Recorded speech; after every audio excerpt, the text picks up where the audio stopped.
हर मास के कृष्ण पक्ष की अष्टमी तिथि को कालाष्टमी व्रत रखा जाता है। बता दें कि महाकाल के कई रूप हैं जिन्हें अलग अलग तरीके से पूजा और पुकारा जाता है। इन्हीं में से एक हैं भगवान काल भैरव। कहते हैं कि अघोरी समाज के लोग कालाष्टमी को उत्सव की तरह मनाते हैं। पौराणिक मान्यताओं के अनुसार कालाष्टमी के दिन भगवान भैरव की विधि विधान से पूजा अर्चना और व्रत करने से व्यक्ति भय मुक्त हो जाता है। इसके साथ ही उसके जीवन की परेशानियां धीरे धीरे दूर हो जाती हैं। कालाष्टमी के दिन पूजन करने वाले सभी भक्तों को भैरव बाबा की कथा जरूर पढ़नी या सुननी चाहिए। आइए हम सब भी इसका श्रवण करते हैं। पौराणिक कथा के अनुसार एक समय की बात है कि जब भगवान ब्रह्मा, भगवान श्री हरि विष्णु और भगवान महेश तीनों में श्रेष्ठता की लड़ाई चल रही थी। इसी बात पर धीरे धीरे बहस बढ़ती चली गई, जिसको कम करने के लिए सभी देवताओं को बुलाकर एक बैठक की गई।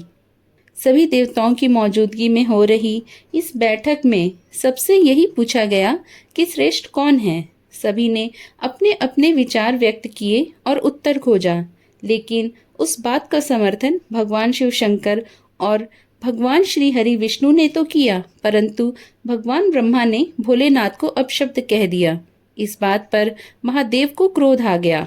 बताया जाता है कि भगवान शिव के इस क्रोध से उनके स्वरूप काल भैरव का जन्म हुआ। भोलेनाथ के अवतार काल भैरव का वाहन काला कुत्ता माना जाता है। इनके एक हाथ में छड़ी है। इस अवतार को महाकालेश्वर के नाम से भी जाना जाता है, इसीलिए ही इन्हें दंडाधिपति भी कहा जाता है। कथा के अनुसार भोलेनाथ के इस रूप को देखकर सभी देवता घबरा गए। कथा के अनुसार भगवान काल भैरव ने क्रोध में भगवान ब्रह्मा के 5 मुखों में से एक मुख को काट दिया। तब से ब्रह्मा जी के पास 4 मुख ही हैं। इस प्रकार ब्रह्मा जी के सिर को काटने के कारण भैरव जी पर ब्रह्म हत्या का पाप चढ़ गया। क्रोध शांत होने पर काल भैरव ने भगवान ब्रह्मा से माफी मांगी। तब जाकर भगवान भोलेनाथ अपने असली रूप में आए।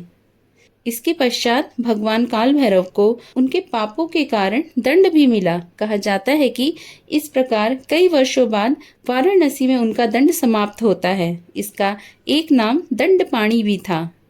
कहते हैं कि काल भैरव माता सती के सभी शक्तिपीठों में अंग रक्षक के रूप में सदा उनके साथ तैनात रहते हैं। अगर आप किसी शक्तिपीठ के दर्शन करने जाएंगे तो आपको वहां काल भैरव का मंदिर जरूर मिलेगा। वर्तमान में काल भैरव की पूजा उपासना बटुक भैरव और काल भैरव के रूप में प्रचलित है, लेकिन तंत्र साधना में भैरव के 8 स्वरूप के बारे में जानकारी दी गई है।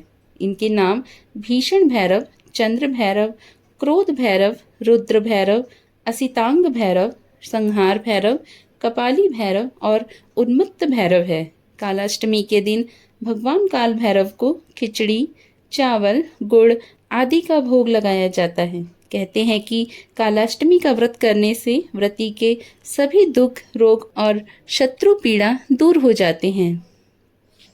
आशा करती हूँ आपको आज की मेरी ये कथा पसंद आई होगी। पसंद आई हो तो एक लाइक कर दें, साथ ही चैनल पर नए हो तो चैनल को सब्सक्राइब कर दें और बेल आइकॉन ज़रूर दबाएं, जिससे मेरी आने वाली वीडियो की जानकारी आपको सहज ही प्राप्त होती रहे। राधे राधे।